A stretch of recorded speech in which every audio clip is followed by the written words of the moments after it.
I ended my 10-part documentary about the fall of the Cabal with a promise. A promise to dive deeper into the story behind the darkness in this world we live in. What happened? How did we get to this point? Who is the Cabal? And what is their exact agenda? Are you ready to go further down the rabbit hole? Well, fasten your seatbelts, for this is going to be one heck of a ride. Those who rule the world, those truly in command, are referred to as the Illuminati or Cabal. Not many people are aware of their presence, let alone their identity. We have grown to believe that our countries are ruled by presidents, by kings and queens and governments. But the truth is, these are mere puppets on a string. Who pull the strings? This small yet mysterious and elusive group that forms shadow governments and who play the world and all of humanity like gods playing chess. Is the Cabal for real? Or is it just a myth, blown out of proportion by conspiracy theorists looking for a common enemy? The Cabal is very real. The evidence can be found throughout history, abundantly. This story covers thousands of years.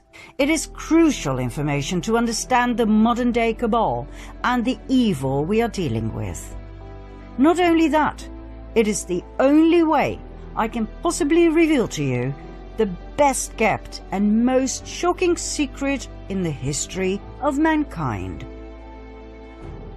Let's go all the way back in history to the most ancient civilization on Earth, Sumer. Ancient Sumer, 7 millennia ago.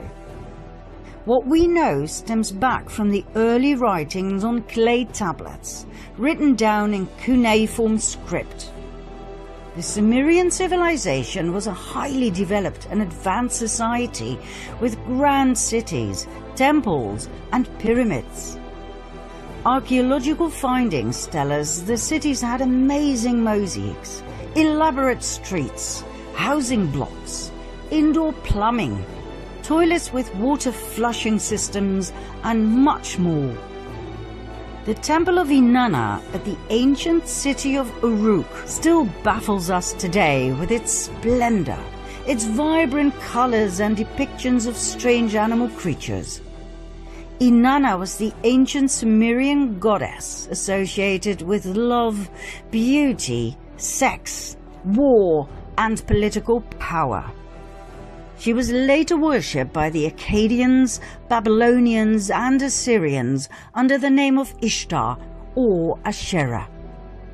Many researchers now believe she was Isis of the Egyptians, Diana of the Greeks, and Venus of the Romans. She was the consort of BAL, the deity who demanded child sacrifice. We shall later see whether this is true or not. The ancient culture of Sumer and its polytheistic religion expanded towards the northwest into Babylonia, then even further west. It went to what we now know as Canaan and Phoenicia. More about this group later. There was a second group.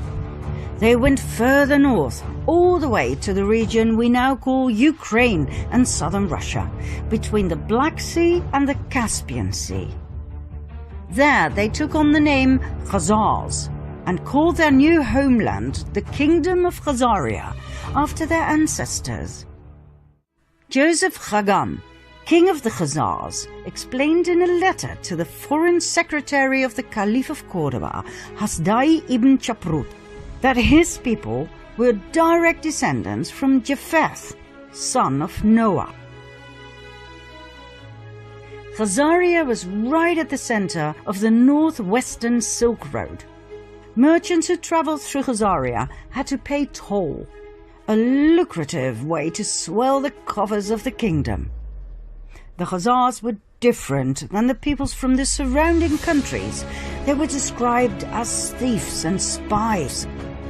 They were said to be lawless people, who lived a life of sin, of sexual extremities, and of cruelty. They would murder travelers from other countries and adopt their identity.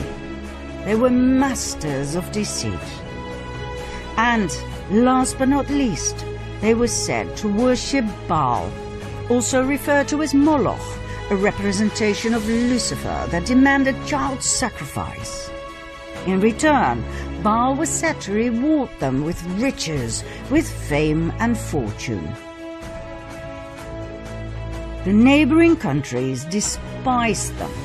They hated their sacrificial rituals in which they threw babies into the flames or cut them open to drink their blood and eat their flesh, claiming it gave them incredible power and energy and eternal youth. Urged by these surrounding peoples, the Russian ruler knew he had to do something. In the year 600, he warned their king, Bulan, that their Luciferian practices had to end.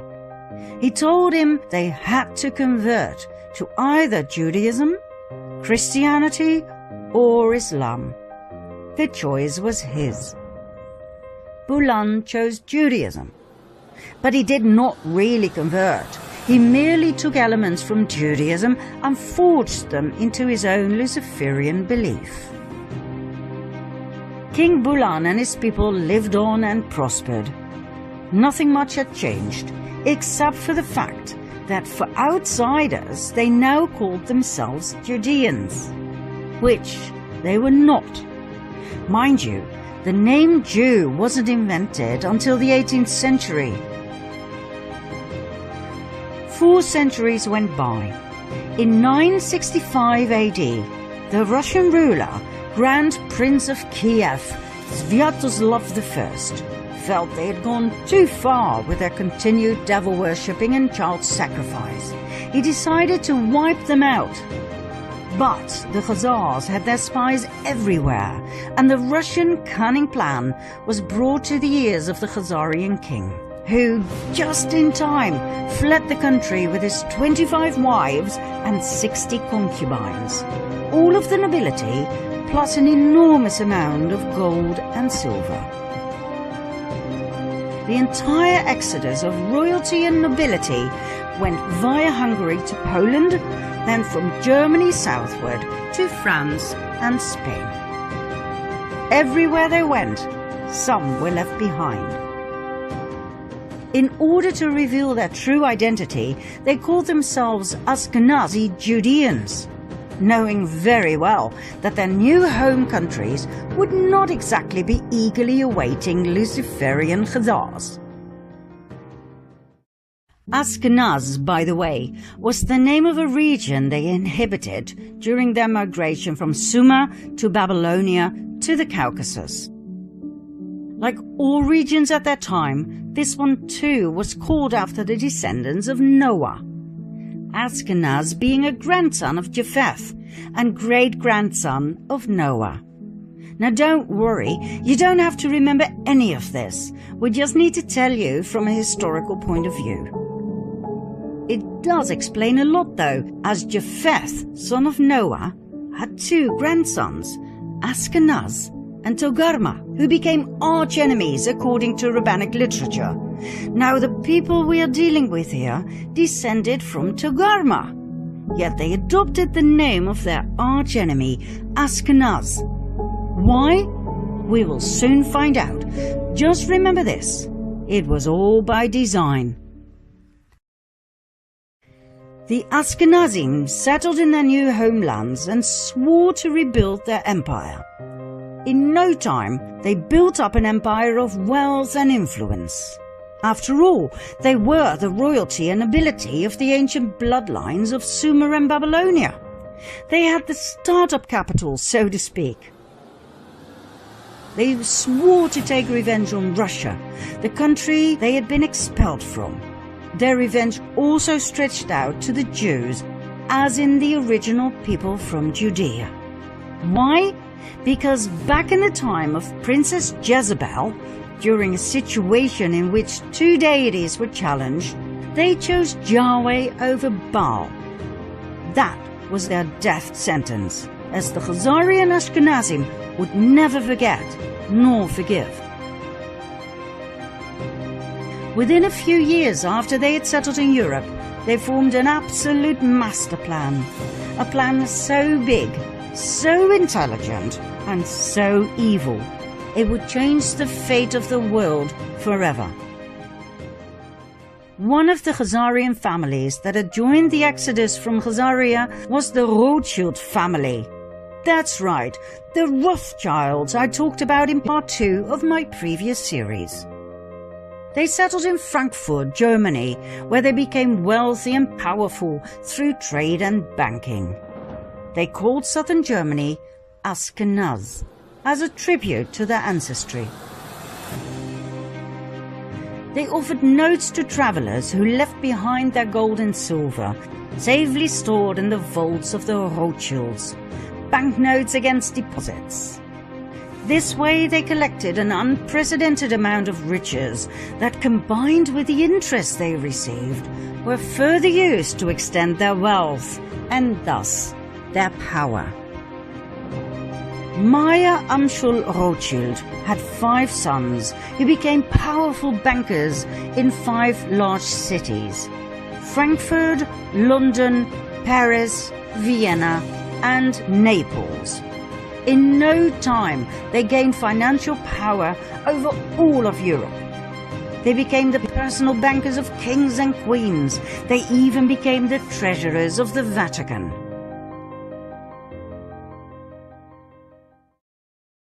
Before we continue with an event in the 18th century that has been deliberately erased from our history books, we have to pause this storyline and go back to the early Middle Ages for a second storyline. The two will meet during this 18th century event. And when they do, things will fall into place, I promise. We'll start in the age of the Crusades. In 1048 AD, an organization was founded that we refer to as the Order of Malta. They were founded in Jerusalem. Their goal was dual. One arm of the order ran a hospital in the Holy Land to tend to Christian pilgrims. The other arm was military, tasked by Rome to protect Christians against the local Muslim population. Their symbol? The equal-armed Maltese cross. During the first 50 years of their existence, Jerusalem was Muslim territory. The amount of Christian pilgrims who went to Jerusalem was limited, even by Islamic law. In 1096 AD, the first of 9 wars broke out. They became known as the First Crusade. The Crusades were religious wars initiated and supported by the Roman Catholic Church. Their goal was to recover the Holy Land from Islamic rule. 3 years after the Crusaders had left for the Holy Land, this goal was achieved. Godfrey de Bouillon and his brother Baldwin, leaders of the First Crusade, became rulers of Jerusalem. The Crusades may have been romanticized in literature and movies, but the truth is, they were insane religious wars focused on nothing but death, destruction, and forced conversion. An estimate of nearly 2 million people died. In 1118, a French knight by the name of Hugh de Payan founded a military order together with 8 relatives and friends. They called the order the Poor Knights of the Temple of King Solomon, later known as the Knights Templar. This order sprang forth from a secret society called the Prieuré de Sion, the Priory of Zion, an order that, by the way, is still alive and active today. With the support of the King of Jerusalem, the Knights Templar set up headquarters on the sacred Temple Mount. Their official goal was to protect pilgrims on their way from Europe to Jerusalem. In and of itself, This is fascinating. 9 knights were officially appointed to protect Christian pilgrims over a distance of 4,000 to 5,000 kilometers. God only knows how they did it. Their not-so-official goal was to rebuild the Temple of Solomon that had been destroyed in 586 BC by the king of Babylon, Nebuchadnezzar. Why this was so important to them, we will show later on. In 1129, the Order of the Knights Templar received the official support of the Roman Catholic Church. The order grew abundantly and donations came pouring in from all over Europe. The knights adopted a code of conduct in which they swore unfailing obedience to the master. According to researchers, the principle of obedience made the Knights Templar lethal. They acted swiftly and with certainty to do as they had been commanded. A force of Templars became an extension of the will of its commander, the Grand Master. At the height of their power, the Order of the Knights Templar comprised of almost 20,000 members. Only 10% were armed knights. The other 90% took care of infrastructure and logistics. Even though the knights had sworn to a life of poverty, the order was excessively rich, owning large plots of lands, farms, vineyards, mills, horses, arms, equipment, the island of Cyprus, and an impressive fleet of ships. All the way from Europe to Jerusalem, in every city, they had monasteries, castles, churches, universities. They were so powerful they did not need to obey local laws. They could pass freely across all borders. They didn't have to pay taxes, and they were exempt from all authority except that of the Pope. Furthermore, everything they took from the Muslim population that they subjugated and murdered on their way was given to the order. Did they have these privileges in writing? Oh yes, Pope Innocent II took care of everything by signing the papal bull Omne Datum Optimum in 1139. All the order had to do was swear obedience and allegiance to the Pope.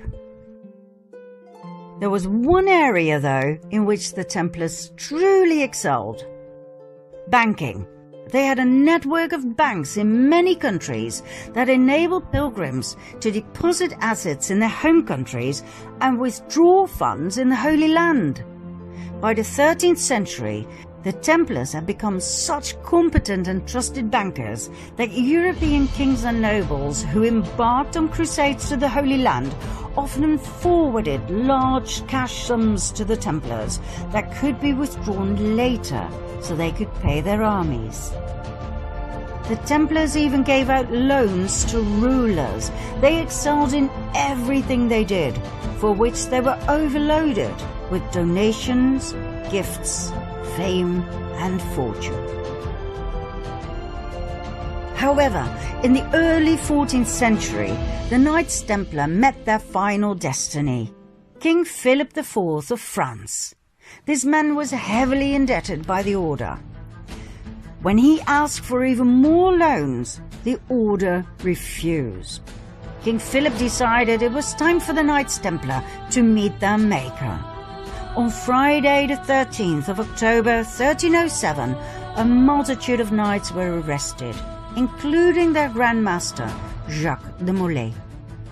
After years of imprisonment, he and many others were burned at the stake. Medieval documents state that Molay called out a curse over the king and the Pope, Clement V, who had failed to protect them against the wrath of the king, and who had even dissolved the order through his papal bull, Vox in Excelso. Although the Pope dissolved the order, he did not formally condemn it, which would have been normal in those days. 1 month later, Pope Clement died. 8 months later, King Philip died.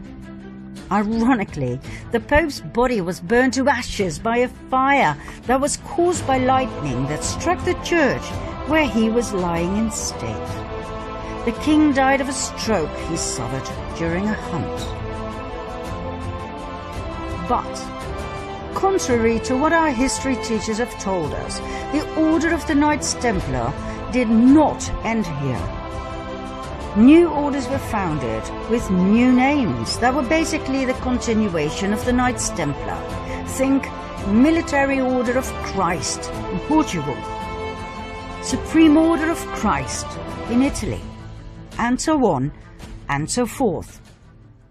In every European country, the Knights Templar simply lived on the way they had, as if nothing much had changed. Only the order names had. The Order of the Rosicrucians appeared, founded by Christian Rosenkreuz, a German aristocrat. Was it connected to the Knights Templar? Absolutely. The sign of the equal-armed cross of the Knights Templar was combined with a rose. It can be found in medieval churches across France, Spain and Portugal. Yet another secret order was founded in 1534. 2 centuries, 2 decades and 2 years after the official dissolution of the Order of the Knights Templar, the Jesuit Order. The Jesuit Order was a Catholic religious order founded in Paris. Make no mistake though, the Jesuit Order was not an order of pious monks worshipping Jesus from within the walls of their safe monasteries. It was a military order of extremists who had sworn an oath of absolute submission and obedience to the Pope and to their superior general. Let's have a look at their initiation oath. I declare that I have no opinion or will of myself, but without hesitation I will obey every command I receive from my superiors in the Pope's and Jesus Christ's militia. I promise further and declare that when the opportunity arises, I will conduct a ruthless war, secretly or publicly, against all heretics, Protestants and liberals, as I am instructed to do, to exterminate and destroy them of the whole earth, and that I will not spare age, sex or class, and that I will hang up, burn, boil, cook, peel, strangle, and bury these shameful heretics, rip the stomachs and wombs of their wives, and crush the heads of their children against the wall, for the purpose to destroy their horrible race forever. If this cannot be done openly, I will secretly administer the cup with poison, the strangling rope, the steel of the dagger, or the leaden bullet, regardless of the honor, rank, dignity, or authority of the person or persons, as I will at any time be instructed by an agent of the Pope or superior of the Brotherhood of the Holy Faith of the Order of Jesuits. In confirmation of which I hereby dedicate my life, my soul, and all of my corporal powers, and with this dagger which I now receive, I will subscribe my name written in my own blood, in testimony thereof. And should I prove false or weaken in my determination, may my brethren and fellow soldiers of the militia of the Pope cut off my hands and my feet, and my throat from ear to ear, my belly opened, and sulphur burned therein, with all the punishment that can be inflicted upon me on earth, and my soul be tortured by demons in an eternal hell forever.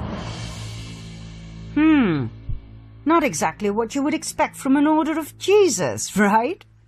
Mind you, when we refer to the Jesuit order in relationship to the Cabal, we are not talking about the lower segments of the order. I personally know of Jesuit priests who are wonderful human beings and who've brought a lot of beauty and wisdom into this world. What we're referring to here is the top of the pyramid, the absolute elite of the order, better known as the Jesuit Council. Documents from the Golden Age show us that the Jesuit order grew into an extremely powerful group of men. Their influence went far beyond the religious world. It stretched all the way into the secular. They infiltrated the old Masonic lodges. The Masons were skilled tradesmen in the construction trade. They worked with their hands. They worked hard, physical labor. The infiltrated Jesuits were allowed to join because of their contributions in the area of architecture, science and arts. They were called the Free and Accepted Masons, hence the name Freemasons. The Freemasons were wealthy men with a special knowledge of architecture. It is known that they were especially interested in the Temple of Solomon, just like the Knights Templar. Furthermore, they were focused on the preservation of esoteric knowledge, for instance about the Cabal. The fascination with the Temple of Solomon is not the only link between the Freemasons and the Knights Templar. Even today, the York Rite administers 3 orders of Masonry, one of which is the Knights Templar. The Knights Templar of the York Rite is a military branch of the Freemasons, just like the medieval order of the Knights Templar.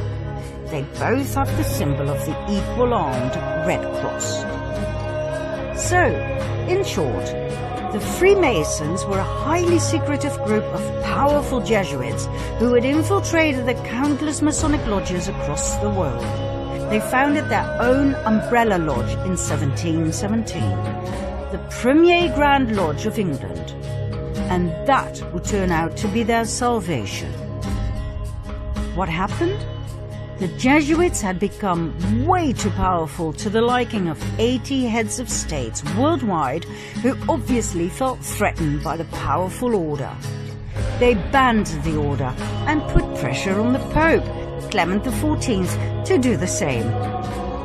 In 1773, the Pope succumbed to their demand. He promulgated the Dominus ac Redemptor, the Bull of Extinction, that put an end to the Jesuit order. It seems indeed history repeated itself. But guess what? It didn't end there. Just like the Knights Templar before them, they continued using another name. In this case, the Freemasons. 1 year after his betrayal of the Jesuits, Pope Clement was murdered by poisoning. Just like the Luciferian Khazars, the Jesuits too, and their predecessors like the Knights Templar, had a taste for revenge. Now we promised that our 2 storylines would come together at an historical event that would massively impact the world. We have finally reached that point. Do you want to know what happened? Follow me to part 2.